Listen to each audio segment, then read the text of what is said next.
శుక్లాంబరధరం విష్ణుం శశివర్ణం చతుర్భుజం ప్రసన్నవదనం ధ్యాయేత్ సర్వవిఘ్నోపశాంతయేత్. గురుర్బ్రహ్మా గురుర్విష్ణుః గురుర్దేవో మహేశ్వరః గురుః సాక్షాత్ పరబ్రహ్మ తస్మై శ్రీగురవై నమః.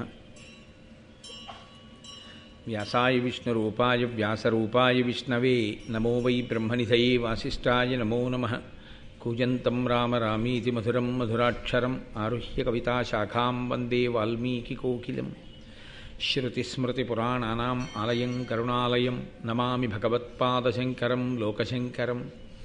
వాగర్ధావివ సంపృక్తౌ వాగర్ధప్రతిపత్తయే జగతః పితరౌ వందే పార్వతీపరమేశ్వరౌ. సూక్తిం సమగ్రేతున స్వయమేవ లక్ష్మీః శ్రీరంగరాజమహిషీ మధురైః కటాక్షైః. వైదగ్ధ్యవర్ణగుణగుంభనగౌరవైర్యాం ఖండూలకర్ణకుహరాः కవయోధయంతి. హైమోర్ధ్వపుండ్రమజహన్మకుటం సునాసం మందస్మితం మకరకుండలచారుగండం బింబాధరం బహుళదీర్ఘకృపాకటాక్షం. శ్రీవేంకటేశముఖమాత్మని సన్నిధత్తాం.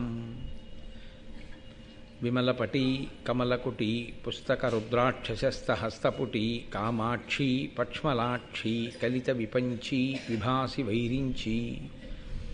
మనోజవం మరుతతుల్యవేగం జితేంద్రియం బుద్ధిమతాం వరిష్టం వాతాత్మజం వనరయూధముఖ్యం శ్రీరామదూతం శిరసా నమామి. ఆపదామపహర్తారం దాతారం సర్వసంపదాం లోకాభిరామం శ్రీరామం భూయో భూయో నమామ్యహం. నారాయణం నమస్కృత్య నరం చైవ నరోత్తమం దేవీం సరస్వతీం వ్యాసం తతో జయముదీరయేత్. హరి ఓం. పరమేశ్వర స్వరూపమైన సభకి నమస్కారం. మహాభారతంలో ఒక ప్రధానమైనటువంటి వ్యక్తి, ఆయన పోషించినటువంటి భూమిక సామాన్యమైంది కాదు. ఇన్ని తరాలు ఆ సింహాసనం కోసం ఎన్ని దెబ్బలాటలు, ఆ రాజ్య విభాగం కోసం ఎంతంత అల్లర్లో ఎంతంత స్వార్థాలు. ఆయన చేసినటువంటి తప్పు ఏమిటి అలా పుట్టడానికి అంటే చాలా చిన్న తప్పు. కానీ ఆ చిన్న తప్పు చేసినది సామాన్యమైన వ్యక్తి పట్ల కాదు, చాలా గొప్ప మహాత్ముడి పట్ల చేసినటువంటి దోషం. దోషం చెయ్యడంలో కానీ దానం చెయ్యడంలో కానీ ఈ రెండూ కూడా మనం ఎవరికి చేస్తున్నాం, ఎవరి పట్ల చేస్తున్నాం అన్నదాన్ని బట్టి దాని యొక్క వ్యగ్రత మారిపోతుంది. ఒక దోషం చేసినప్పుడు ఏదో ఒక సామాన్యుని పట్ల జరిగిందనుకోండి, అదొక స్థాయిలో ఫలితాన్ని ఇస్తుంది. అది ఒక మహాత్ముడి పట్ల జరిగిందనుకోండి, అది కట్టి కుడిపేస్తుంది. అది మామూలుగా ఏముండదు. భీష్ముడి జీవితం ఎంతటి ధర్మాత్ముడో, ఎంత మహానుభావుడో, ఎంత బాగా చదువుకున్నాడో, ఎన్ని తెలిసున్నవాడో, అలా అన్ని కష్టాలు పడ్డాడు. బహుశः మానసికంగా ఆయన పడినంత పరివేదన పడిన పాత్ర వేరొకటి కనపడదు. చిట్ట చివర తన మరణం ఎలా వస్తుందో తానే చెప్పుకోవలసినటువంటి స్థితికి దిగిపోవలసి వచ్చింది మనవలకి. ఎంత కష్టపడ్డాడో ఇటు పాండవుల్ని అటు కౌరవుల్ని చూసి. అటువంటి మహాత్ముని యొక్క జననం జరగడానికి నిజంగా పరదేవత పరమేశ్వరుడు ఎంతంత గొప్ప గొప్ప వ్యక్తుల్ని ఎంచుకున్నాడో, ఎంతటి విశిష్టమైన వ్యక్తులు ఈ భూమండలం మీద తిరిగితే తప్ప, కదిలితే తప్ప, ధర్మం నడిస్తే తప్ప ఆ భీష్మ జననం జరగలేదో, ఆ భీష్ముడు ఎందుచేత అసలు అంత గొప్పవాడయ్యాడో తత్సంబంధమైనటువంటి విషయములను వివరణ చేస్తుంది ఆదిపర్వంలో కొంత భాగం. భీష్ముడు ఆశాంతము ఉంటాడు మహాభారతంలో, ఏదో స్వర్గారోహణ పర్వం లాంటి వాటిలో తప్ప. కానీ శాంతి పర్వం లాంటి దాని యందు ప్రత్యేకించి ఆయన ఈ జాతికి అందించినటువంటి సందేశం అత్యద్భుతం. కృష్ణ పరమాత్మ అంతటి వారు ఈ భీష్ముడి శరీరాన్ని విడిచిపెట్టేస్తే లోకానికి మళ్ళీ ఇన్ని ధర్మాలు చెప్పగలిగిన వాడు లేడు. అంతటి మహాపురుషుడు, ఆచార్యుడు. ఆచార్య శబ్దానికి మీరు కొంచెం జాగ్రత్తగా అర్థం చేసుకోవాలి. ఆచార్య అన్న మాటకు అర్థం ఏమిటంటే తాను ధర్మాన్నంతటినీ తెలుసుకొని తాను ఆచరించిన వాడైనటువంటి గురువు. అలా ఆచరణాత్మకమైనటువంటి విద్య కలిగిన వాడైతే ఆయన్ని ఆచార్య అని పిలుస్తారు. తెలుసు కానీ ఆయన ఆచరించాలి అని కాకుండా ఆయన బ్రహ్మజ్ఞానాన్ని పొంది ఉండడం చేత నిరంతరము ఈశ్వరుడు యందు రమిస్తూ ఉండిపోయేవారు కొంతమంది ఉంటారు. వారు తెలుసుకున్నవన్నీ ఆచరించాలని ఉండదు ఆ స్థితిలో. ఆ స్థాయి యందు తప్పు పట్టడం, దోషం పట్టడం, ఆచరణని అడగడం కుదరనటువంటి విషయాలు. ఒక భగవాన్ రమణుల వంటి వారు అదిగో ఆ స్థితిని పొందిపోతే వారు గురువులై ఉంటారు. కానీ ఆచార్య శబ్దంతో పిలవడం కష్టం. ఆచార్య శబ్దం అన్వయమైనటువంటి మహాపురుషుల్లో ఒకడు భీష్ముడు. ఆయన ఎంత గొప్ప స్థితిని పొందినవాడంటే ఆయన అత్యంత శ్రద్ధతో శంతన మహారాజు గారికి శ్రాద్ధం పెడుతుంటే ఆ కబళం కోసం భూమిలోంచి చీల్చుకుని శంతన మహారాజు గారి యొక్క చెయ్యి పైకొచ్చింది ఆ కబళం చేతిలో పెట్టమని. ఆయన అన్నాడు, వేదం శరీరం విడిచిపెట్టినటువంటి వాడు మళ్ళీ ప్రీతి చెంది చెయ్యి చాపిన, సూక్ష్మ శరీరంతో ఉన్నవాడు కనపడి చెయ్యి చాపిన అలా పెట్టకూడదు చేతిలో, ఒక్క దర్భల మీద మాత్రమే పెట్టాలి అని వేదం చెప్తోంది. కాబట్టి నాన్నగారు మీరు ప్రీతి చెందినా నేను మీ చేతిలో పెట్టడం కుదరదు, నేను దర్భల మీద పెడతాను, మీరు తీసుకోండి అన్నాడు. వేదంలో చెప్పినటువంటి విషయాన్ని తాను తెలుసుకోవడం కాదు, తానంత గొప్పగా ఆచరించినటువంటి వాడు. పుస్తకగత విద్య అని ఒకటి ఉంటుంది. అలాగే ఆ పుస్తకంలో ఉన్నటువంటి విద్య హృదయగతము కావడము అన్నది ఒకటి ఉంటుంది. పుస్తకంలో విద్య చదివి చాలా బాగుందని విడిచిపెట్టేసింది పుస్తకంలోకే వెళ్ళిపోతుంది. పుస్తకంలో ఉన్నది ఆచరణాత్మకం ఎప్పుడవుతుందంటే హృదయములోనికి ప్రవేశిస్తే. ఆ హృదయములోనికి ప్రవేశించడానికే ఆ అనుష్ఠాన పర్యంతంలోకి తెచ్చుకోవడానికే అంత చిత్తశుద్ధి కావలసి ఉంటుంది. దాన్ని మనం ఆచరించాలనేటటువంటి ఆ తాపత్రయం కావలసి ఉంటుంది.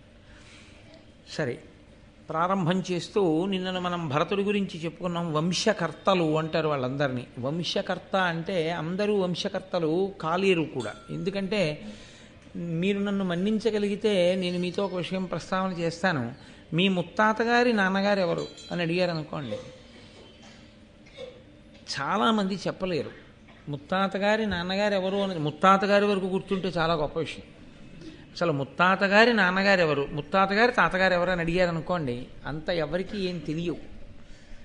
అలా తెలియదు, మర్చిపోతారనే గయ్యలో శ్రాద్ధం పెట్టేటప్పుడు కూడా ఈ పేరు గుర్తు లేని వాళ్ళందరికీ ఎన్నెమ్మ అని పేరు పెట్టేస్తుంటారు.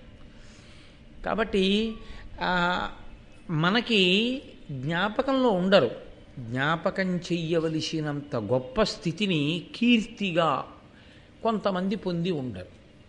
సామాన్యంగా జీవితం వెళ్ళిపోతుంది. అంటే నా ఉద్దేశ్యం వాళ్ళని ఎంత మాత్రం చిన్నబుచ్చడం కాదు. వాళ్ళు మహానుభావులు, వాళ్ళు జన్మనివ్వబట్టే తాతగారు, తండ్రి గారు, నేను ఇలా వంశం పరిఢవిల్లుతోంది.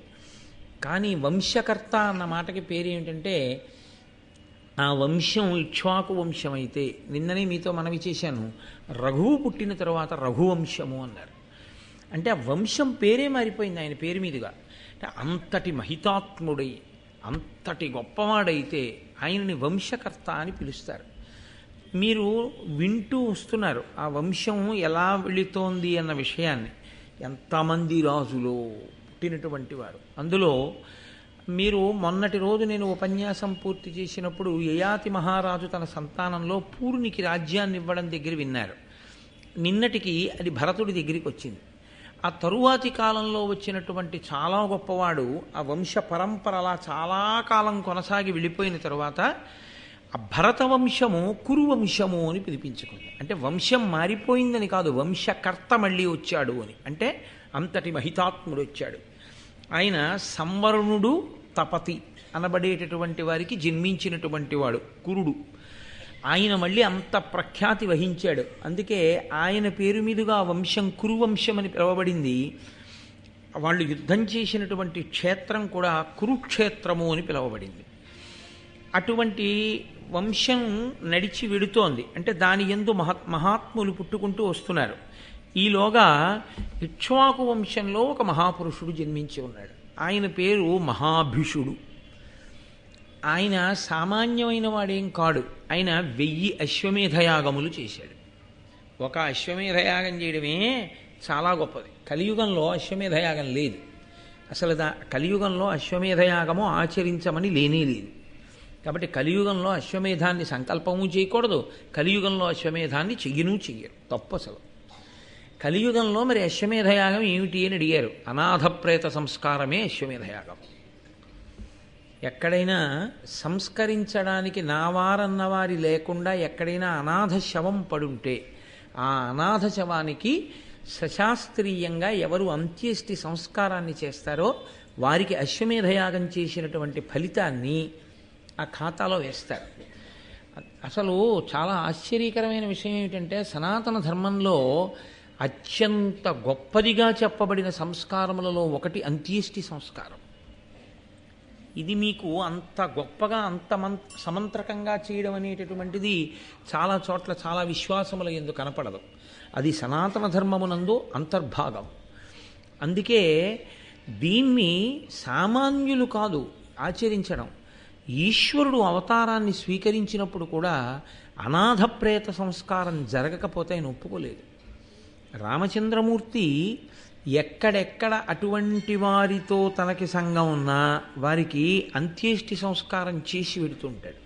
జటాయువుకు అంత్యేష్టి చేశాడు. రావణుడికి చెయ్యమని విభీషణుడిని ప్రోత్సహించాడు. నువ్వు చేయకపోతే నేను చేస్తానన్నాడు. వాలికి సుగ్రీవునితో చేయించాడు. ఆయన అనాథ ప్రేత సంస్కారం అనగా అసలు ప్రేత సంస్కారము జరగకుండా రామావతారం ఒప్పుకోలేదు. అలాగే కృష్ణావతారం. కృష్ణుడు దగ్గరుండి తిలోదకాలు ఇప్పించి మహానుభావుడు గోదానములవి చేయించాడు వెళ్ళిపోయినటువంటి పితృదేవతల పేరు మీద. వెంకటాచల క్షేత్రంలో ఇప్పటికీ గోగర్భము అని చెప్పి ఒక పెద్ద ఆనకట్ట, ఆ జలాశయం అది ఉంటుంది. అక్కడే క్షేత్రపాలక శిల కాదు, ఆ శిల అన్న మాట వాడడమే నాకు అసహ్యం. క్షేత్రపాలక శిల ఏమిటి? శిల అయితే కదిలిక ఉండదు, ఏమీ ఉండదు. మహాశివరాత్రి నాడు అభిషేకం ఎందుకు చేస్తున్నావు అక్కడికి వెళ్ళి? క్షేత్రపాలక శిల అయితే అది క్షేత్రపాలక శిల కాదు, క్షేత్రపాలకుడు, వెంకటాచలాన్ని రక్షించేవాడు అన్నవాడెవరో తెలుసా అండి? వెంకటాచల క్షేత్రాన్ని పరమశివుడు రక్షిస్తూ ఉంటాడు. ఆయనే పెద్ద గోళాకారంలో ఆ గోగర్భంలో నీటిలో ఉంటాడు.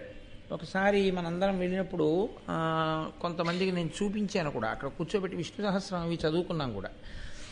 అక్కడ మీరు కొంచెం గుహలా ఉంటుంది, అందులోకి వెళ్ళి చూస్తే కృష్ణుడు పాండవుల చేత యుద్ధభూమిలో మరణించినటువంటి అనేక మందికి ఉత్తమగతులు కలగాలి అని దానాలు చేయించినటువంటి గుర్తులు ఆ బండ మీద ఉంటాయి ఇప్పటికీ. కాబట్టి అసలు అంత్యేష్టి సంస్కారము అనేటటువంటిది అంత గొప్ప వైభవాన్ని సంతరించుకుంది. అందున అశ్వమేధయాగము అనేటటువంటిది ఆ యుగాల్లో చేశారు. ఈ యుగాల్లో అశ్వమేధయాగ కల్పాన్ని వాడడం కుదరదు. గుర్రాన్ని ఎవరు విడిచిపెడతారు? ఆ గుర్రాన్ని కట్టేసిన వాడైతే నేను యుద్ధం చేస్తానని ఎలా అంటారు? అవన్నీ కుదరనప్పుడు ఇంకా అశ్వమేధయాగం ఏమిటి? కాబట్టి ఆ కల్పం కుదిరేది కాదు. అశ్వమేధయాగం చాలా గొప్ప ఫలితాన్ని ఇస్తుంది ఒక్క అశ్వమేధయాగం చేస్తే. ఇప్పుడు లేదు, లేకపోయినా మరి అశ్వమేధం చేసిన ఫలితం ఎలా ఇస్తారన్నారు? అనాథ ప్రేత సంస్కారం చేయగలిగితే అశ్వమేధయాగం చేశాడన్న ఫలితాన్ని మీ ఖాతాలో వేసేస్తామన్నారు. కాబట్టి మహానుభావుడు మహాభీషుడు 1000 అశ్వమేధయాగములు చేశాడు, 100 రాజసూయాగములు చేశాడు. అంటే సామాన్యుడైనటువంటి రాజు కాడు, అసాధారణ ప్రజ్ఞాశాలి, గొప్ప రాజర్షి, అంతటి ధర్మం తెలుసున్నవాడు. ఆయన విమానం ఎక్కి ఇంద్రసభకి బ్రహ్మసభకి వెళ్ళగలిగేవాడు. బ్రహ్మసభకి ఒక ప్రత్యేకత ఉంటుంది. ఒక కోణాన్ని ఇప్పుడు నేను స్పృశించను, కానీ బ్రహ్మసభ అనబడేటప్పటికీ దానికి ఒక ప్రత్యేకమైనటువంటి గౌరవం. ఎందుకంటే ఆయన ఎప్పుడు 4 ముఖాలతో ఆయనే వేదం చెప్తుంటాడు. అది ఎలా ఉంటుంది అంటే గొప్ప అసలు పీఠాధిపతి మహాపండితుడు అన్నమాట వాడకూడదు. నేను మాట్లాడేది శంకర భగవత్పాదులు స్థాపించినటువంటి పీఠముల వంటి మహాపీఠముల గురించి నేను మాట్లాడుతున్నాను. శంకర భగవత్పాదులు స్థాపించినటువంటి పీఠములలో మళ్ళీ అత్యద్భుతమైనటువంటి పీఠంగా దక్షిణ భారతదేశంలో వన్యకెక్కిన పీఠములు శృంగగిరి, కంచి. అందులో మళ్ళీ మహాప్రాజ్ఞులైన వారే పీఠాధిపత్యం వహిస్తూ ఉంటారు. అంతటి పండితులన్న మాట కూడా వాళ్ళ విషయంలో అసలు సరిపోదు. కదిలి వెళ్ళేటటువంటి శారదాస్వరూపాలవి. అటువంటి శారదాస్వరూపం దగ్గర మీరు నేర్చుకున్నారనుకోండి, చదువుకున్నారనుకోండి ఏదైనా విషయాన్ని, ఇంకా అది సామాన్యమైనటువంటి చదువు కాదా చదువు. స్వయంగా శృంగగిరి పీఠాధిపతులైనటువంటి భారతీతీర్థస్వామి వారు ఇప్పటికీ శృంగేరిలో పాఠశాలలో ఉండేటటువంటి విద్యార్థులకి పాఠం చెప్పడానికి పెడతారు. ఆయన పాఠం చెప్తారు. ఆయన పాఠం చెప్పేటప్పుడు ఎవరైనా వెళ్ళి మీకోసం వచ్చారు చాలా పెద్దవారు అని చెప్తే ఆయన చాలా చికాకు పడతారు. పిల్లలకి పాఠం చెప్పేటప్పుడు ఎక్కడ శృంగగిరి పీఠాధిపత్యం అండి, మాటల శృంగేరి పీఠాధిపత్యం అంటే అంత శృంగగిరి పీఠాధిపత్యం వహిస్తున్నటువంటి భారతీతీర్థస్వామి వారు అంత జాగ్రత్త తీసుకుంటారు పిల్లలకి పాఠం చెప్పడం అంటే.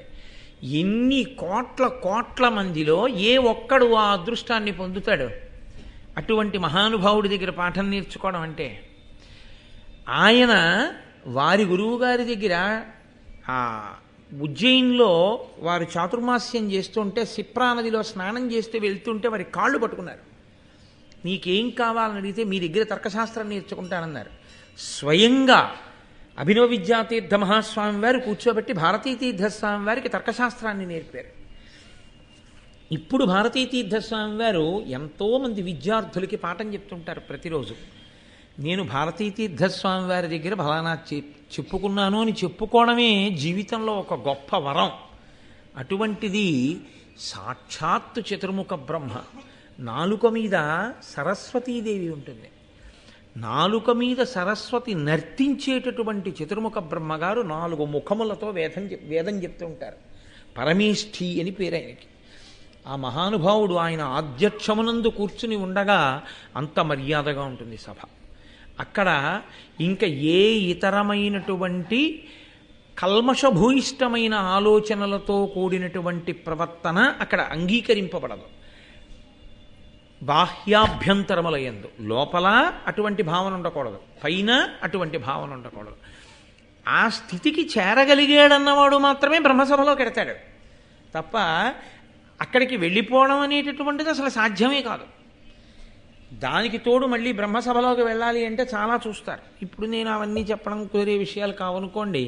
కాబట్టి అటువంటి బ్రహ్మసభలోకి వెళ్ళి నిలబడగలిగినటువంటి అదృష్టాన్ని బ్రహ్మగారి సభలో బ్రహ్మగారు మాట్లాడుతుంటే కూర్చుని ఆయన ఇచ్చిన ఆదేశాలను వినడం. బ్రహ్మగారు మాట్లాడడం అంటే ఎలా ఉంటుందో తెలుసా అండి? ఏమది సామాన్యంగా ఉండదు. ఆయన ఇప్పుడు ఈ కదలిక ఎందుకు వచ్చింది అని అడిగారు అనుకోండి, ఇంకొక 500 సంవత్సరముల తర్వాత ఇప్పుడు వచ్చిన కదలిక ఎందుకు వచ్చిందో అది ఆ తర్వాత దేనిగా పరిణమిస్తుందో చెప్తుంటారు సభలో. ఎందుచేతనంటే భూత భవిష్యత్ వర్తమాన కాలములు గుర్తిరిగిన మహాపురుషుడు, త్రిమూర్తులలో ఒకరు. బ్రహ్మగారంటే సామాన్యమైనటువంటి స్వరూపం కాదది. అటువంటి మహానుభావుడు ఆయన ఆధ్యక్షం వహించి మాట్లాడుతుంటే, కమలగర్భుడై కూర్చునుంటే ఆ సభలో నిలబడడం అంటే మాటలండి. మనుష్య జాతి గర్వపడవలసినటువంటి మహాపురుషులు వీళ్ళందరూ ప్రాతస్మరణీయులు. వీళ్ళ పేర్లు తలుచుకున్నంత మాత్రం చేత, వీళ్ళ గురించి విన్నంత మాత్రం చేత, వీళ్ళకి నమస్కరించినంత మాత్రం చేత ఈశ్వరానుగ్రహం కలుగుతుంది. అంతటి మహాపురుషులు. అందుకే మహాభారతం లాంటివి వినండి అని ఎందుకు చెప్తారంటే, అటువంటి మహాపురుషుల పేర్లు చెవిన పడితే చాలు. ఒరే ఎక్కడ విశేషంరా, 1000 అశ్వమేధయాగములా, 100 రాజసూయ యాగములా, దివ్య విమానములు ఎక్కి చతుర్ముఖ బ్రహ్మగారి సభకి వెళ్ళడమా, ఇంద్రసభకి వెళ్ళి ఇంద్రుడితో కలిసి కూర్చోవడమా, ఏమి వాళ్ళు పొందినటువంటి వైభవం. అంతటి మహానుభావుడు. ఆయనకి ధర్మం తెలియదనో, ఆయన ఆషామాషిగా ప్రవర్తించే వ్యక్తెనో, ఆయనకి ఏవీ తెలియదనో మీరు అనుకోకూడదు. 4 సార్లు గణపతి హోమం గట్టిగా దగ్గర కూర్చుని ఆద్యంతం చూసిన వాడికి గణపతి హోమం ఎలా జరుగుతుందో తెలిసిపోతుంది. 1000 అశ్వమేధయాగములు, 100 రాజసూయాగములు చేసి, అన్ని దాన ధర్మాలు చేసి, అంత ధార్మికుడై రాజర్షి అయిన వాడికి తెలియనిది ఏముంటుందండి? బ్రహ్మగారి సభలో ఎలా నిలబడాలో ఆయనకి తెలియదు, బ్రహ్మగారి సభలో ఎలా ప్రవర్తించాలో ఆయనకి తెలియదు. ఇదే కొత్తగా వెళ్ళాడు ఆయన. ఆయన ఎన్ని పర్యాయములు వెళ్ళాడో బ్రహ్మసభకి. అటువంటి మహాపురుషుడికి ఒక ఆశ్చర్యకరమైన రీతిలో మనస్సు కదిలింది అంటే ఏమనుకోవాలి? నేను మీతో మొన్న మనవి చేశాను. ఏదో ఒక గొప్ప మేలు ఈ భూమికి చేయడం కోసం పరదేవత సంకల్పం చేసింది అని మనం అనుకోవలసి ఉంటుంది. లేకపోతే అసలు అటువంటివి సంభవించే అవకాశాలు ఉండవు. మీరు ఈ ధర్మ సూక్ష్మానికి ఎక్కువ ప్రాధాన్యత ఇవ్వండి. సంఘటన యొక్క వర్ణనకి పెద్ద ప్రాధాన్యత ఇవ్వకండి. అది సంఘటనని నేను సంఘటనగా కేవలం స్పృశించి విడిచిపెట్టేస్తే చాలు. కానీ దాని వెనక ఉండే ధర్మ సూక్ష్మం ఏమిటి, ఆయన ఎటువంటి మహాపురుషుడు, ఆయన మనస్సు కదలడం అంటే మాటలా, దేనికి కదిలి ఉంటుంది, దాని పరిణామం ఏం జరిగింది ఇవాళ మనకి వెంటనే తెలుస్తోంది. కాబట్టి వ్యాసుడు ఇచ్చారు కాబట్టి, నన్నయ్య గారు ఇచ్చారు కాబట్టి మనకి తెలిసిపోతుంది తర్వాత ఏం జరిగిందో. అప్పుడు అలా ఎందుకు జరిగిందో అక్కడ ఉన్న వారికి తెలియదు, ఒక్క బ్రహ్మగారికే తెలుస్తుంది అలా ఎందుకు జరిగిందో. ఆ బ్రహ్మగారి నాలుకని కూడా కదిపింది పరదేవత. ఆవిడ ఏమి చేయలేదు. ఆవిడ సృష్టికర్త, స్థితికర్త, ప్రళయకర్త, ఆమె బిడ్డలు, ఆమె ఏమైనా చేయగలదు. కాబట్టి అటువంటి తల్లి సంకల్పమేమో ఈ మహాభిషుడు వెళ్ళి బ్రహ్మగారి సభలో నిలబడ్డాడు. మహాతల్లి ఆవిడ దేవలోకంలో ప్రవహిస్తుంది, మందాకిని అన్న పేరుతో, భూమి మీద భాగీరథి అన్న పేరుతో ప్రవహిస్తుంది, పాతాళంలో భోగవతి అన్న పేరుతో ప్రవహిస్తుంది. 3 పేర్లతో ప్రవహించిన ఆవిడ మాత్రం ఒక్కరే, త్రిపథగా గంగ. అంతటి మహనీయమూర్తి. గంగని పరమశివుడికి భార్యగా ఎక్కడా పౌరాణికంగా చెప్పడం కుదరదు. సంప్రదాయంలో కూడా గంగని భార్యగా చెప్పడం కుదరదు. ఆయన కేవలం భరించాడంతే. నేను వేరొక చోట మీకు ఈ అనుమానం రాకూడదు అని ముందుగా ఈ మాట అంటున్నాను. ఇప్పుడు ఈ మహాభీషుడు నిలబడున్నాడు, ఎదురుగుండా గంగమ్మ కూడా వచ్చి నిలబడింది. అకస్మాత్తుగా గాలి వేసింది. ఈ గాలి వేయడం అనేటటువంటిది, ఈ గాలి కదలిక ఒక మహత్తరమైన విషయాన్ని సృష్టిస్తుంటుంది మహాభారతంలో. ఒకసారి దేవయాని శర్మిష్ఠ బట్టలన్నీ అలాగే కలిసిపోయాయి గాలి వేస్తే. ఇక్కడ ఆవిడ కట్టుకున్న వస్త్రము కొద్దిగా భ్రంశమైంది. ఇటువంటి మహాభీషుడు, ఎంతటి మహానుభావుడు! అందరూ తల తిప్పుకున్నారు. ఆయన ఒక్కడు ఆవిడ వంక చూసి ఆయన మనస్సు యందు కామప్రచోదనం అయింది. ఆంతరమునందు బాహ్యమునందు కనిపెట్టగలిగిన వాడు బ్రహ్మగారు. ఆయన చూసి అన్నారు, ఈ సభ యందు ఎలా ఉండకూడదో అలా ఉన్నావు, కాబట్టి నువ్వు మర్త్యలోకమునకు వెళ్ళిపో, నువ్వు భూమి మీదకి వెళ్ళి మనుష్యునిగా పుట్టు.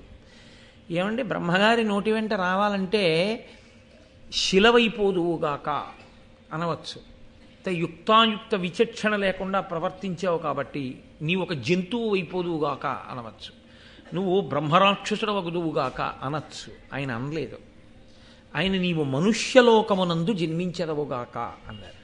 అసలు ఈ అనడం వెనక పరదేవత ఉంది అని మీరు గుర్తుపట్టాలి. ఆయన బ్రహ్మగారి నోటి వెంట మాట వచ్చేటట్టు చేసింది కూడా పరదేవత అయితే, ఆ సంఘటన చేయించింది కూడా పరదేవతే అని మీరు అంగీకరించవలసి ఉంటుంది. కాబట్టి ఇప్పుడు ఆయన నోటి వెంట ఏ మాట వచ్చిందో ఆ మాటకి ఔదల దాల్చి మహాభిషుడు మర్త్యలోకమునందు అనగా మనుష్యలోకమునందు పుట్టాలి. ఆయన అన్నాడు, మీరు శాపవాక్కు విడిచిపెట్టారు, నేను తప్పకుండా ఔదల దాలుస్తాను. తప్పు ఒప్పుకోగలిగినటువంటి గొప్ప స్థితి, చిన్న తప్పు, దానికి నేను మర్త్యలోకంలో పుట్టనా అని అడగలేదు ఆయన. నిజమే, ఎందుకు కలిగిందో నా మనస్సులో అటువంటి కదలిక కలిగింది. కాబట్టి మీరు ఇచ్చిన శాపాన్ని నేను అంగీకరిస్తున్నాను, కానీ నాకు ఒక వరం కావాలి. ఇప్పుడు భూమండలంలో మహానుభావుడు, రాజర్షి, గొప్ప ధర్మాత్ముడు, వేదం చదువుకున్నవాడు, తపస్వి, మహాపురుషుడైనటువంటి వాడు ప్రతీపుడు ఉన్నాడు. ఆ ప్రతీప మహారాజు గారు ఇదిగో ఈ భరతవంశంలో వచ్చినటువంటి వాడు. ఆయన భార్య పేరు సునంద. ఆ ప్రతీపునికి నేను కుమారుడిగా పుడతాను తప్ప మీరు చెప్పినట్లుగా మర్త్యలోకానికి వెళ్ళడానికి నాకు అభ్యంతరం లేదు, కానీ ఎవరి కడుపున పడితే వాళ్ళ కడుపున పుట్టమంటే మాత్రం నేను అంగీకరించాను. ఏమి ఈ మాట ఎందుకు అనాలి?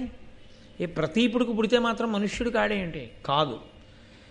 సాధారణంగా లోకంలో ఉండే నియమం ఏమిటంటే తండ్రి కలిగిన పిన్ని దానమేలా అని లోకంలో ఒక సూక్తి. అనగా తండ్రి అనేటటువంటి వాడు బ్రతికి ఉంటే ఇంకా అంతకన్నా పిన్నిది అక్కర్లేదు. తండ్రి ఎప్పుడూ ఏం ఆలోచిస్తూ ఉంటాడో తెలుసా అండి? భార్య ఒంట్లో బాగులేదు, కొడుకు ఫోన్ చేశాడు, నాన్నగారనే అమ్మ ఎలా ఉందన్నాడు. మీ అమ్మకి జ్వరంగా ఉంది, ప్రతిరోజు రాత్రి జ్వరం వస్తుంది, డాక్టర్ గారికి చూపించాను, తగ్గట్లేదు, 10 రోజుల నుంచి మందులు వేసుకుంటోంది, సరిగ్గా భోజనం అవి సహించట్లేదు, చాలా ఇబ్బంది పడుతోంది అని తండ్రి చెప్తాడా? చెప్పడు. ఎందుకు చెప్పడో తెలుసా అండి? నేను ఉన్నానుగా హాస్పిటల్కి తీసుకెళ్ళడానికి, నేను చూస్తానుగా నా భార్యని. ఇప్పుడు పాపం వాడికి ఎందుకు చెప్పడం? వాడికి చెప్తే వాడు సెలవు పెట్టుకు రాలేడు. 2 ఆ శని ఆదివారాలో కలిసి వస్తే వాడు రావాలి. ఇప్పుడు చెప్తే వాడు అక్కడ సరిగ్గా తింటాడో తినడో, ఏ బెంగ పెట్టుకుంటాడో, అమ్మ ఎలా ఉందో అనుకుంటాడో ఏమో. ఎందుకు వాడికి చెప్పడం? చక్కగా ఉందిరా మీ అమ్మ. నాన్నగారండి ఏదో అమ్మకు ఒకసారి ఫోన్ ఇవ్వండి అన్నాడు అనుకోండి, ఆ ఫోన్ ఇలా పట్టుకుని కాసేపు వాడితో సంతోషంగా మాట్లాడు, బెంగ పెట్టుకుంటాడు అని ఇస్తే, బాగున్నాను రా, ఆఫీస్కి వెళ్ళొచ్చాను, అది ఇదేని అమ్మ మాట్లాడేస్తుంది. వాడు అక్కడ సంతోషంగా తిరుగుతాడు. వాడికి ఎప్పుడు తెలుస్తుంది? వాడంతటా వాడు వస్తాడు కదా, ఎప్పుడప్పుడు ఏ శని ఆదివారాలు సెలవులు వచ్చాయని వస్తాడు. వచ్చినప్పుడు వాడికి తెలుస్తుంది. తెలిసిన తండ్రి ఏమంటాడంటే, ఏం పర్వాలేదురా, తగ్గిపోతుంది అన్నారు, మనిషి అన్నాక రాకుండా ఉంటాయిరా, వస్తాయి, దానికి నువ్వు పెద్ద బెంగ పెట్టుకోక అన్నా, అంత ఏమైనా ఉంటే నేను చెప్పనా నీకంటాడు. అందుకే తండ్రి కలిగిన పిన్నిధానమేలా, తండ్రి ఉంటే సుఖాలన్నీ ఉంటాయి. తండ్రి కొడుకు సుఖపడాలి, కొడుకు సుఖపడాలి అదే ఆలోచిస్తాడు ఎప్పుడు. కొడుకు ఎలా పోయినా పర్వాలేదు, నేను సుఖపడాలని తండ్రి అనడం. కాబట్టి అటువంటి తండ్రి ఉంటే ఆ తండ్రి గురువు అవుతాడు. ఉపనయనం చేసినప్పుడు వేరు గురువు కాదు, మొదట తండ్రియే గురువు. ఎందుకంటే ఉపనయనం చేసినప్పుడు గాయత్రీ మహామంత్రాన్ని ఉపదేశం చేసేది తండ్రి. ఆ తండ్రి ధర్మాత్ముడై, ఆ తండ్రి రాజర్షి అయి, ఆ తండ్రి తపస్వి అయితే పాడైపోకూడదా అండి పిల్లలు అంటే, నేను దాని గురించి మాట్లాడడం ధర్మం కాదు. ఇప్పుడు మనం మంచిని మాట్లాడుకోవలసి ఉంటుంది. ఆ తండ్రి యొక్క నడవడిని చూసి తాను కూడా అలా ప్రవర్తించడానికి అవకాశం ఉంటుంది. స్వతహాగా గురువైనటువంటి తండ్రి అందుబాటులో ఉన్న కారణం చేత ఎప్పుడూ తండ్రి దగ్గర నేర్చుకోవచ్చు. తండ్రి కూడా కొడుకు వృద్ధిలోకి రావాలనే తాపత్రయం ఉండాలి, కానీ తన విద్యని ధారపోహేస్తాడు. సరికదా? తండ్రి విషయంలో ఉండే లక్షణం ఏమిటో తెలుసా అండి? చిట్ట చివరకు ఆ కొడుకు చేతిలో ఓడిపోవడాన్నే గొప్ప సత్కారంగా భావిస్తాడు. తనకన్నా తన కొడుకు బాగా చెప్పాడు అనుకోండి, ఎంత సంతోషపడిపోతాడో. కాబట్టి పుత్రాదిచ్చేత్ పరాజయం, కొడుకు చేతిలో ఓడిపోవడం కూడా అంత సంతోషంగా ఉంటుంది. కనుక నేను ప్రతీప మహారాజు గారికి కొడుకుగా పుడతాను, నాకు ఈ అవకాశం ఇప్పించమన్నాడు. సంకల్పం ఏ తల్లి చేసిందో ఆ తల్లే బ్రహ్మగారి ద్వారా అనుగ్రహించవలసి ఉంటుంది. కాబట్టి వెంటనే బ్రహ్మగారికి కోపం తగ్గిపోయింది. ఆయన అన్నారు, తప్పకుండా నీవు ప్రతీపునకు కుమారుడిగా జన్మించదవుగాక.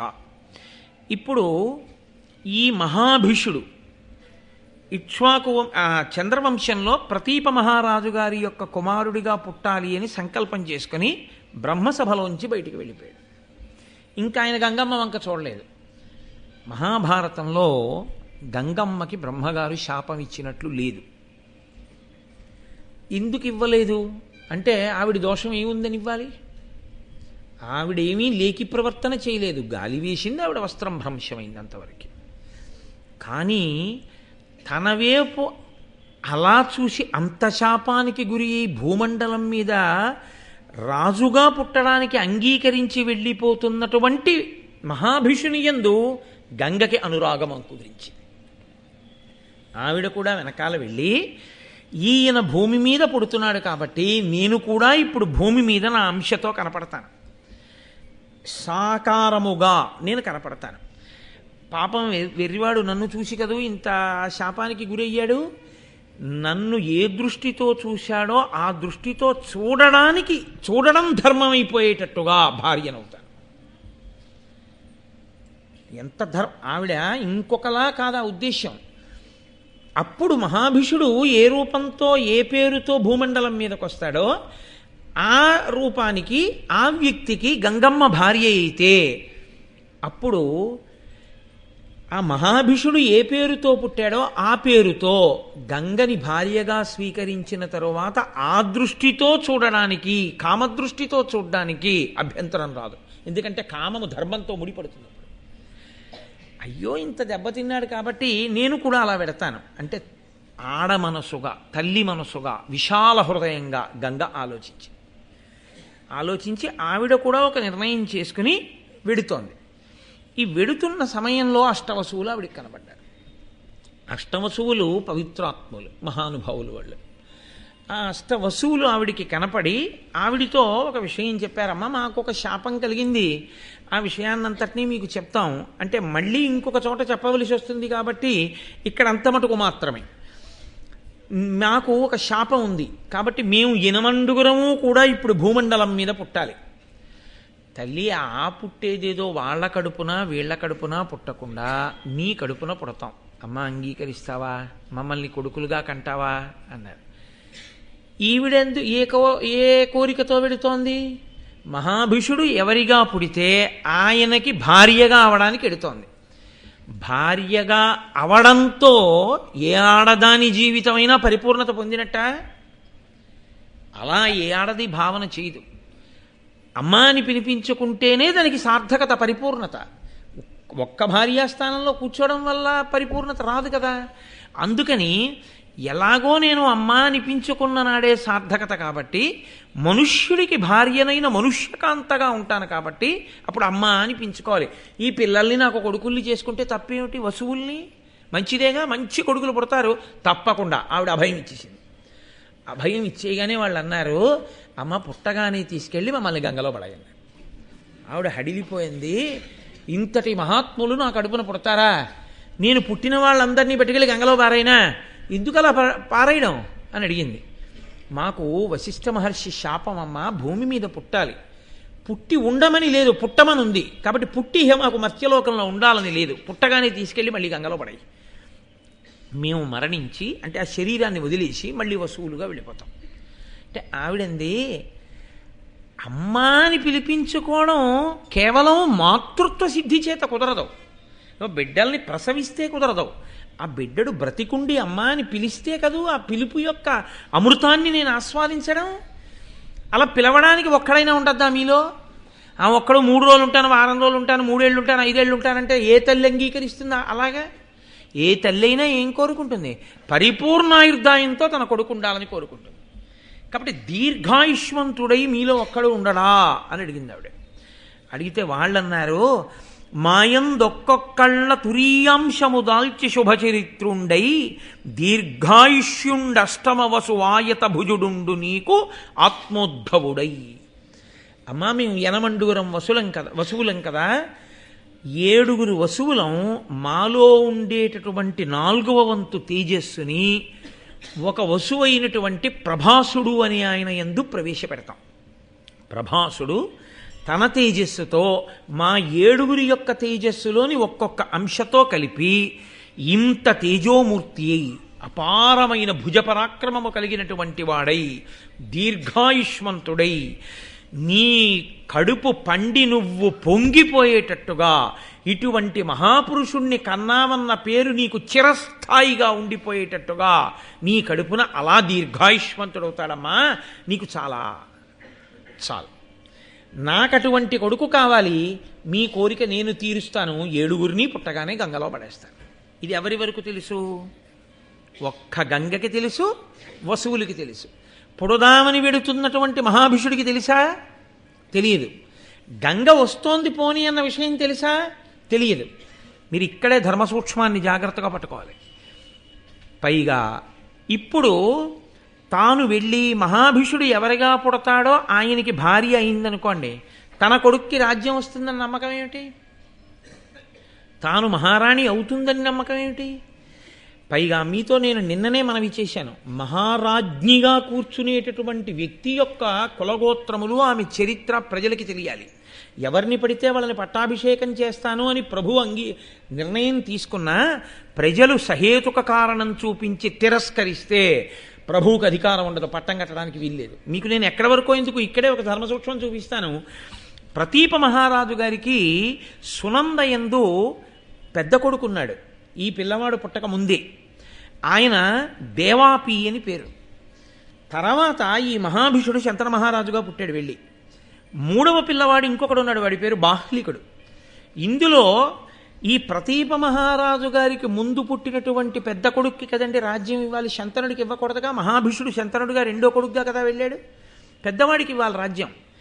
పెద్దవాడికి రాజ్యం ఇద్దామని ఆయన నిర్ణయం చేసుకున్నాడు. చాలా మంచివాడు, యోగ్యుడు, అన్ని విధాలుగా చాలా గొప్పవాడు. ప్రతీపుడు సామాన్యుడు కాడు, మహానుభావుడు, రాజర్షి. ఇదిగో పెద్ద కొడుకు అయినటువంటి ఈ దేవాపికి నేను పట్టాభిషేకం చేస్తున్నాను అన్నాడు. అంటే ప్రజలు అన్నారు కుదరదు. ఎందుకు కుదరదు? వాడు ధర్మాత్ముడు, వాడికి ఇస్తానన్నాడు. అంటే వాళ్ళు అన్నారు అతనికి చాలా తీవ్రమైన చర్మరోగం ఉంది. అంత తీవ్రమైన చర్మరోగం ఉన్నటువంటి వ్యక్తి ప్రభువుగా కూర్చోవడానికి అర్హుడు కాడు. కాబట్టి మేము అంగీకరించాం. నేను దీన్ని ఇప్పుడు దాని గురించి పెద్ద విశేష వ్యాఖ్యానం దాని గురించి అక్కర్లేదు. కాబట్టి ఇంత చర్మవ్యాధి ఉన్నవాడిని మేము ఒప్పుకోమన్నారు.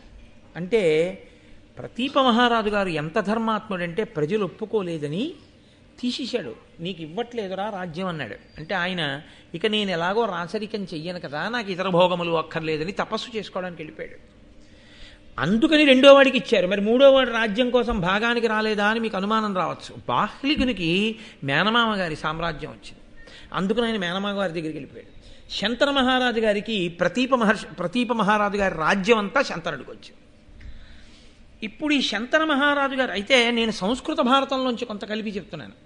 మీరు ఇంటికి వెళ్ళి అన్నయ్య గారి భారతం ఒకటి చూశారనుకోండి, నేను చెప్పినటువంటి విశేషాలు కొన్ని మీకు ఆంధ్ర భారతంలో కనపడవు. ఎందుకంటే నేను కొన్ని సంస్కృత భారతంలో కూడా చెప్తున్నాను మీకు ఈ విశేషాలు. కాబట్టి ఇప్పుడు ఈ శంతనుడిగా వచ్చాడు మహాభిషుడు. మీరు బాగా జ్ఞాపకం పెట్టుకోవాలి ధర్మం ఎలా నడుస్తోంది అన్నదాని విషయంలో. మహాభిషుడు శంతనుడిగా వచ్చినప్పుడు ఆయనకి తెలుసు నేను మర్త్యలోకంలో పుడుతున్నాను ప్రతీపునికి కొడుకుగా. గంగ వస్తోంది నాకు భార్యగా అన్న విషయం తెలుసా శంతనుడికి? తెలియదు. మరి గంగ శంతనుడికి భార్య ఎలా అవడం? గంగ శంతనుడికి భార్య అవ్వడం అంత తేలికైన విషయం కాదు. ఇప్పుడు ఆవిడ భార్య అవ్వాలంటే ఎలా భార్య అవడం కుదురుతుందో ఆ మార్గాన్ని ఆవిడే ఎంచుకుంది. లేదు పరదేవతే అలా అనుగ్రహం చేసింది ఆశ్చర్యకరంగా. ప్రతీప మహారాజు గారు గంగానది ఒడ్డున కూర్చుని గొప్ప తపస్సులో ఉన్నాడు. ఉండగా ఈ గంగానది స్త్రీ రూపాన్ని ధరించి వచ్చి ప్రతీప మహారాజు గారి వంక చూసి, నువ్వు ఇంద్ర సమానుడివయ్యా, కాబట్టి నేను నీ తొడ మీద కూర్చుంటున్నాను, నువ్వు నన్ను భార్యగా స్వీకరించు అంది. అని ఏను జిహ్నుకన్య ఇంద్ర సమాన నీ సద్గుళావులకు సంతసిల్లి భానుతేజ నీకు భార్యగా వచ్చితి ఇష్టమున పరిగ్రహింపు నన్ను అందావిడ. ఏను జిహ్నుకన్య, నేను జిహ్నువు యొక్క కూతుర్ని. జిహ్నువు తాగి కుడి చెవిలోంచి విడిచిపెడితే జాహ్నవి అయింది ఆవిడ. కాబట్టి నేను జిహ్నుకన్యని. ఓ ఇంద్ర సమాన అంటే ఇంద్రునితో సమానమైన వాడా, నీ సద్గుణావళులకు సంతసిల్లి భానుతేజ, నీ సద్గుణాలు విని నేను చాలా సంతోషించాను, నువ్వు నన్ను భార్యగా స్వీకరించు అంది. అని ఆయన కుడి తొడ మీద వెళ్ళి కూర్చుంటే ప్రతీపుడు కళ్ళు విప్పి చూశాడు. చూసి ఆయన అన్నాడు, అనిన ప్రతీపుడిట్లనియే అంబురుహానన అగ్నిసాక్షికంబున పరిణీతయైన సతి బొల్పుగా ఒక్కతగాని అన్యులన్ మనమునయేనియుంతలప మానిని ఇట్టి జితాత్ము నన్ను ఇట్లని పలుకంగ నీ కగునే అన్యుల పల్కిన ఎట్ల బేలవై. నాకు వ్రతం ఉంది, నేను ఏకపత్ని వ్రతుణ్ణి. నేను మనసులో కూడా అన్య స్త్రీని ఆ స్థానంలో ఊహ చేయను. నా భార్య ఒక్కతయందే నా యొక్క భార్య దృష్టి తప్ప అన్య స్త్రీల యందు నేను మానసికంగా కూడా ఎప్పుడూ అటువంటి భావన చెయ్యను. కాబట్టి పిచ్చిదానా బెలా, నువ్వు నన్ను ఇలా అడగచ్చా భార్యని చేసుకోమని? అయినా నువ్వు వచ్చి నా తొడ మీద కూర్చున్నావు. కూర్చున్నప్పుడు కుడి తొడ మీద కూర్చున్నావు. కుడి తొడ మీద కూర్చునేటటువంటి అధికారం ఒక్క కొడుక్కి, కూతురికి, కోడలికి మాత్రమే ఉంది. తనకి బిడ్డలుగా ఉండేటటువంటి వారు ఎవరున్నారో కొడుకు, కోడలు, కూతురు కుడి తొడ మీద కూర్చుంటారు. ఒక్క భార్య అయితే ఆమె ఒక్కతే మాత్రమే ఎడమ తొడ మీద కూర్చోవాలి. వామాంకస్థిత జానకీ పరిలసత్ కోదండ దండంకరే చక్రం చోద్భకరేణ బాహుయుగళే శంఖం శరందక్షిణే అని కదా భద్రాచల రామచంద్రమూర్తి గురించి శంకర భగవత్పాదుల శ్లోకం. వామాంకస్థిత జానకీ పరిలసత్, ఎడమతొడ మీద కూర్చుంది అమ్మవారు. అది భార్యాస్థానం, శాస్త్రం అంగీకరిస్తోంది. ఎడం పక్కన ఉన్న భాగం భార్యాస్థానము అని.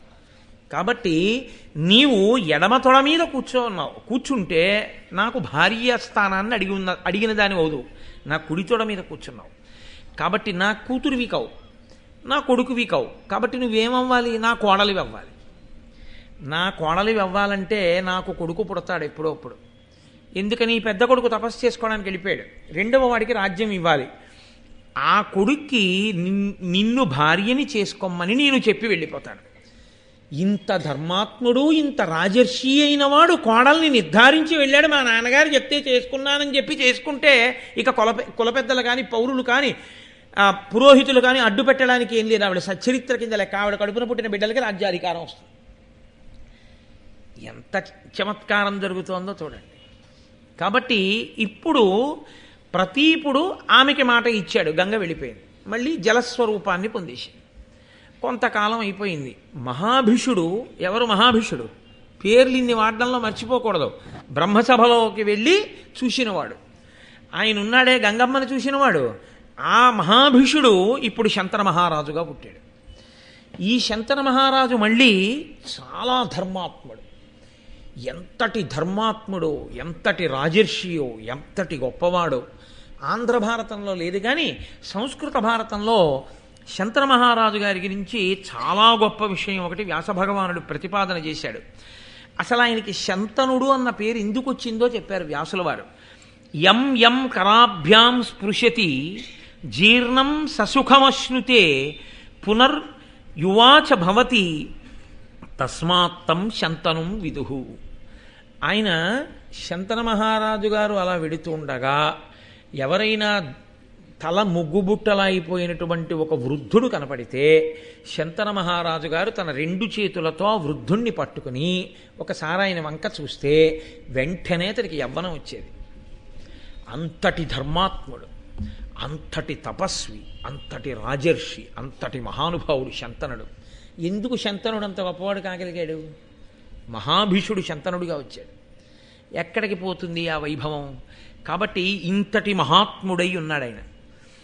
ప్రతీప మహారాజు గారు శంతనుణ్ణి పట్టాభిషేకం చేసి తాను వానప్రస్థానికి వెళ్ళిపోతున్నాడు భార్య సునందతో కలిసి.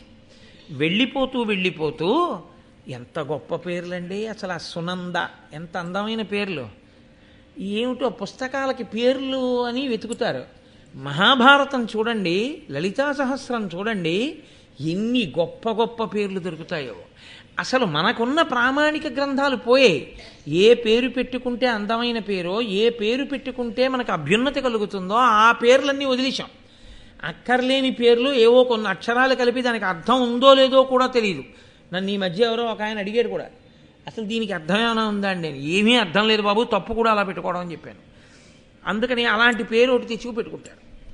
కాబట్టి సునంద ఆ ప్రతీపుని యొక్క భార్య పేరు. ఆయన సునందాదేవితో కలిసి వానప్రస్థానికి వెళ్ళిపోయాడు.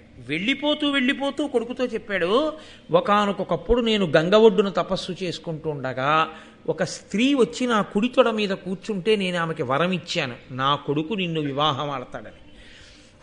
నీకు మళ్ళీ ఏదో ఒక రోజున గంగానది ఒడ్డున ఆ స్త్రీ కనపడుతుంది. కనపడినప్పుడు నేను వరమిచ్చానని గుర్తేమిటో తెలుసా? నీ మనసు ఆమె యందు మగ్నమవుతుంది. గంగ కదిలి రావడానికి కావలసినటువంటి కారణం ప్రతీపుని ద్వారా తీరేటట్టు కదలికి వచ్చింది. ఇప్పుడు ప్రతీపుడి నోటి వెంట వచ్చింది ఆ మాట. నీకు ఏనాడు అలా నీకు పరిచయం లేనటువంటి ఒక స్త్రీని చూసినంత మాత్రం చేత నీ మనసు లగ్నమవుతుందో ఆనాడు నువ్వు జ్ఞాపకం తెచ్చుకో, నేను మాట ఇచ్చింది ఆమెకే, లేకపోతే శంతనుడి యొక్క మనసు అలా లగ్నం అవుదని గుర్తు. ఆమెని నువ్వు కులగోత్రములు అడగవలసిన అవసరం లేదు, మా తండ్రి ఆజ్ఞ అని నువ్వు వివాహం చేసుకో అని చెప్పాడు. పితృాజ్ఞ తప్పకుండా నాన్నగారు మీరు ఆజ్ఞాపించినట్లే జరుగుతుంది అన్నాడు. ప్రతీప మహారాజు గారు వానప్రస్థానికి వెళ్ళిపోయాడు. శంతన మహారాజు గారు మహానుభావుడు రాజ్యం చేస్తున్నాడు, ఆయనకి వివాహం కాలేదు. చాలా కాలం అయిన తర్వాత ఒక రోజున గంగానది ఒడ్డున వేట కోసమని వెడుతూ విహారం చేస్తున్నాడు. గంగా స్త్రీ రూపం ధరించి కనపడింది. వెంటనే ఆయన మనసు ఆమె యందు అనురక్తమైంది. నాన్నగారు ఏమీ అడగకూడదన్నారు, నా మనసు ఇవాళ ఈమె యందు లగ్నమైంది. ఆయన ఊరుకున్నాడు. ఆమె కూడా గ్రహించింది, ఓ ఈయన మనసు నా యందు లగ్నమైంది అని. ఆయన ఎప్పుడూ అలాంటి చూపు చూసేవాడు కాడు, చూశాడు కాబట్టి ఆమె కనిపెట్టగలిగింది. కనిపెట్టి ఆవిడంది వచ్చి, నీవు నన్ను భార్యని చేసుకోవాలి అని కోరుకుంటున్నావు, నేను నీ భార్యనవుతాను, కానీ ఒక్క షరతు. ఎందుకు ఈ మాట అనాలి అంటే, గంగ వసువులకి మాట ఇచ్చింది, పుట్టిన పిల్లల్ని తీసుకొచ్చి గంగలో పడేస్తాను. ఇప్పుడు తనకి స్వేచ్ఛ ఉండాలి పిల్లల్ని అలా పడేయడానికి. లేదనుకోండి, భర్త అనుమతి లేకుండా పిల్లల్ని తీసుకెళ్ళి అలా నీటిలో పారేస్తే ఎలా కుదురుతుంది, తప్పు అవుతుంది. కాబట్టి ఆమెంది శంతనుడితోటి, భూనాథ నీకు భార్యంగా నన్ను పరిగ్రహింపగడుకొని ఇష్టంబేని సమయంబు సేయము, మానుగ నాకిష్టమైన మార్గము ప్రీతిన్. నీవు నన్ను భార్యగా స్వీకరించాలి అనుకుంటే నువ్వు నాకొక ప్రమాణం చెయ్యి. నేను నీకు భార్యని అయిన తరువాత నేను ఏది చేస్తున్నా నువ్వు ఇది చెయ్యవద్దని అనరాదు. నీవు నన్ను ఎప్పుడూ ఏ విషయంలోనూ ఇలా ఉండకూడదని నిర్బంధించరాదు. అలా అయితే నిన్ను వివాహం చేసుకుంటాను.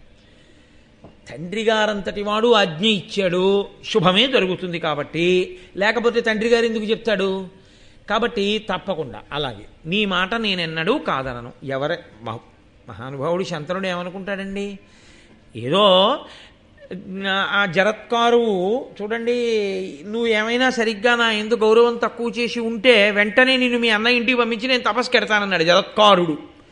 ఆవిడ అనుకుందా, సూర్యాస్తమయం అవుతోందని నిద్ర లేపితే నేను లేవకుండా సూర్యుడు వెళ్తాడా, ఎలా పెడతాడు, నన్ను ఎందుకు లేపి, అగౌరవం కాదా, సూర్యుడికి ఉన్నపాటి గౌరవం నీకు లేదా అని ఆయన వెళ్ళిపోతాడు అనుకుందా ఆవిడ.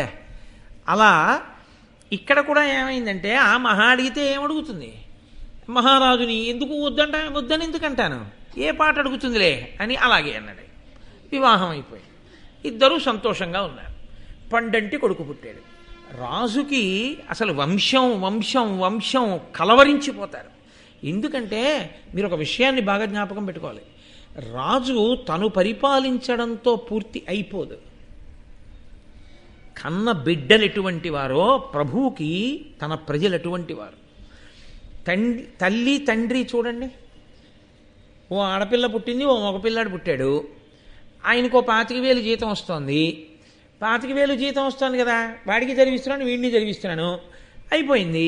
పెళ్ళిళ్ళ ఏమో అప్పటికి మనం ఉన్నామో ఉండమో, లేకపోతే వాళ్ళ పెళ్ళి ఎలా జరుగుతుందో ఏమో అప్పుడు చూద్దామని చెప్పి తినేస్తాడు ఏంటి వచ్చిన డబ్బంతాను. ఆడపిల్ల పుట్టిందని నెలకో 1000 రూపాయలు పట్టుకెళ్ళి ఏ ఆర్డీఓ ఫిక్స్డ్ డిపాజిట్లో ఏవో వేసి ఆడపిల్ల కోసం దాస్తాడా? మరి కొడుక్కి ఏవో పాపం ఓ ఇల్లో వాకిలో వాడికి ఇస్తే వాడు కొంచెం ఉంచుకుంటాడు జీవితంలో, కాబట్టి వాడికి ఏదో ఓ ఇల్లు ఏర్పాటు చేద్దాం అని తండ్రి ఆలోచన చేస్తాడా చేయడా బిడ్డల కోసం? నేను వెళ్ళిపోయిన తర్వాత కూడా నా బిడ్డలు సుఖంగా ఉండడానికి నేనేదో చెయ్యాలని తాపత్రయపడతాడు. రాజుల తాపత్రయం ధర్మం అది. ఉత్తమ క్షత్రియుడైన రాజు తాను భోగలాలసుడై ఉండడు. నా తర్వాత వీళ్ళని పరిపాలించడానికి యోగ్యమైనటువంటి కొడుకు నాకు పుట్టివాడు మంచి బుద్ధి కలిగిన వాడై సింహాసనం మీద కూర్చునేటట్టు చూడవలసినటువంటి కర్తవ్యం కూడా నా మీద ఉంటుంది. అందుకు వాళ్ళు వంశం కోసం అంత తాపత్రయపడి బిడ్డలు పుట్టకపోతే ఋషుల్ని ఆశ్రయించి యాగాలు చేసి యజ్ఞాలు చేసి బిడ్డల్ని కానీ సింహాసనం మీద కూర్చోబెట్టి ధర్మాన్ని నిలబెట్టారు. ఎందుకు ఆ తాపత్రయం అంటే ధర్మం నిలబడాలి తప్ప ఎవడో ఓడొచ్చి దాని మీద కూర్చుంటే ధర్మం నశించిపోతుంది. ధర్మం ప్రధానం. అందుకొచ్చింది ఇది. ఎదరెదర ఎంత విచిత్రమైన స్థితిని పొందుతుందో మీరు చూద్దరుగా నా ప్రాతిపదిక. కనుక ఇప్పుడు కొడుకు పుట్టాడు, ఎంత సంతోషిస్తాడు మహానుభావుడు శంతనుడు.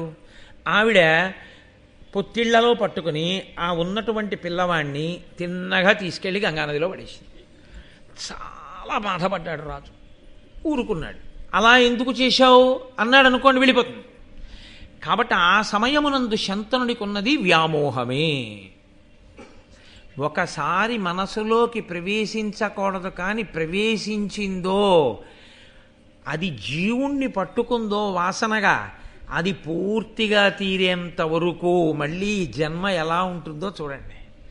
కాబట్టి ఇప్పుడు ఆమె యందు కలిగిన అనురాగము చేత కొడుకునే చంపేసినా ఊరుకున్నాడు కాదు.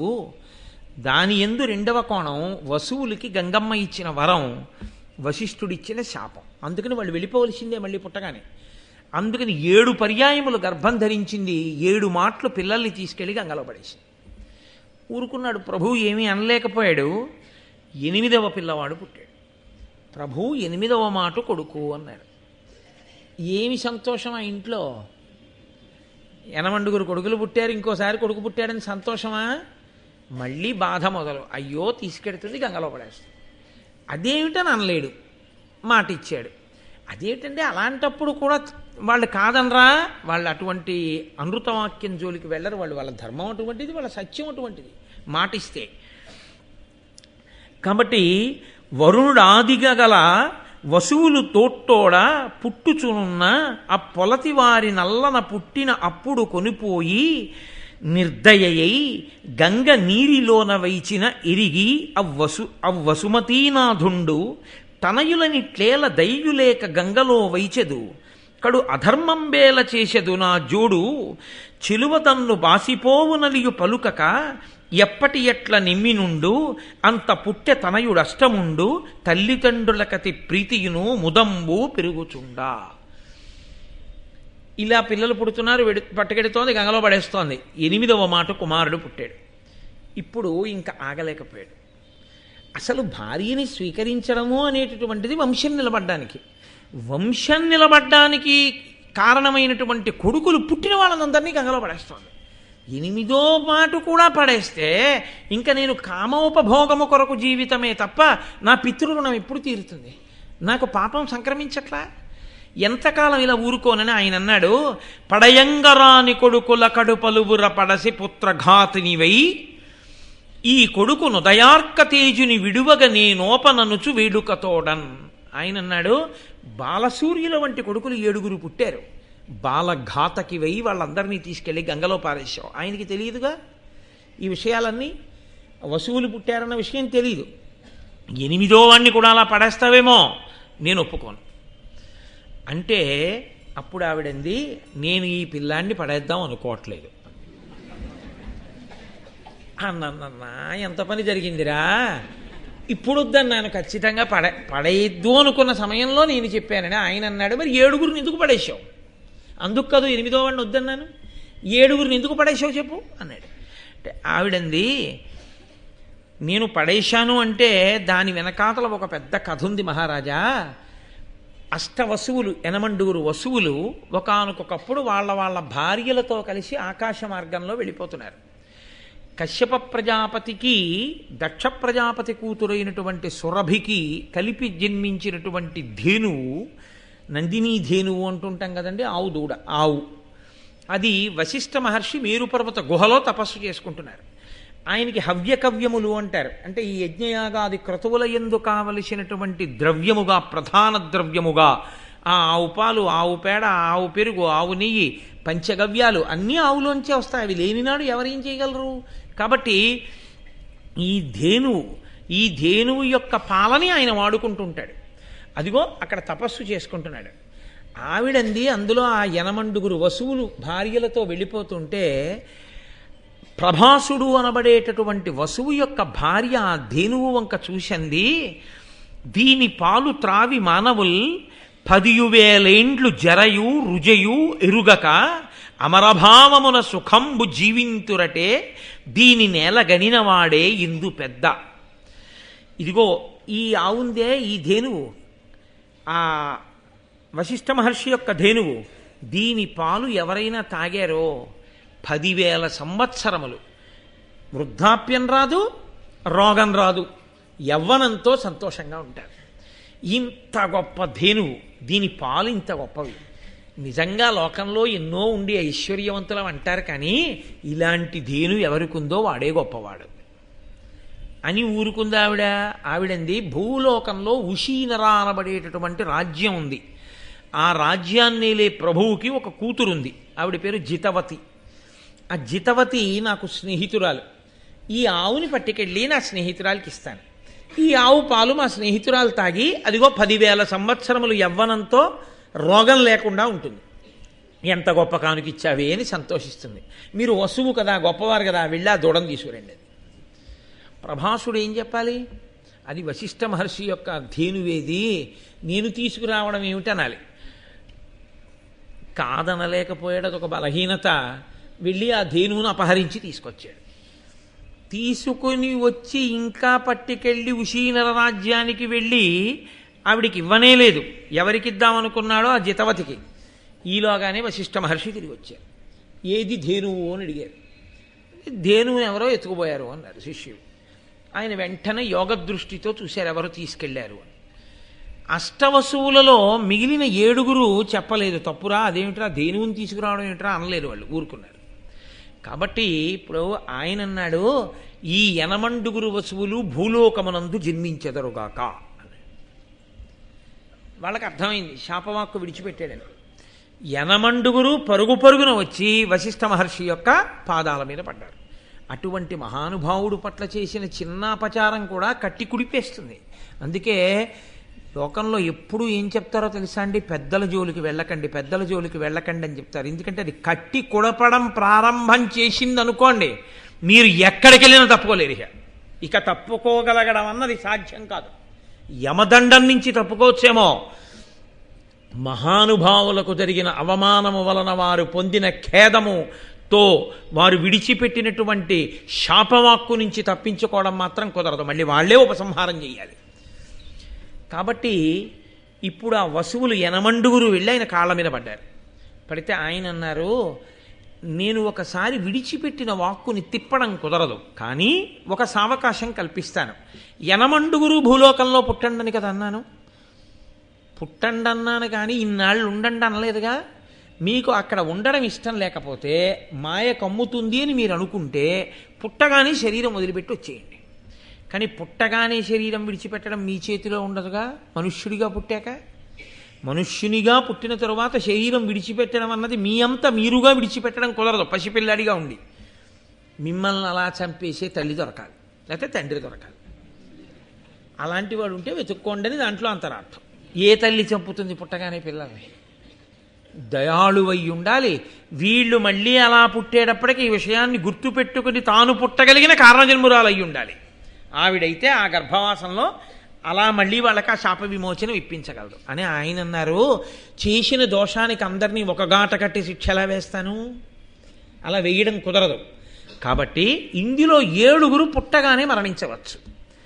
అసలు ఈ ధేనువుని ఎత్తుకుపోయిన వాడు ఉన్నాడే ప్రభాసుడు, వాడు మాత్రం పుట్టగానే మరణించడానికి వీల్లేదు. వాడు దీర్ఘాయుష్మంతుడు అవ్వాలి. ఇది కూడా పరదేవతానుగ్రహమే, నోటి వెంట ఆ మాట రావడం. అక్కడ వరకు బాగుంది. అప్పుడు అది శాపం ఎలా అయిందండి?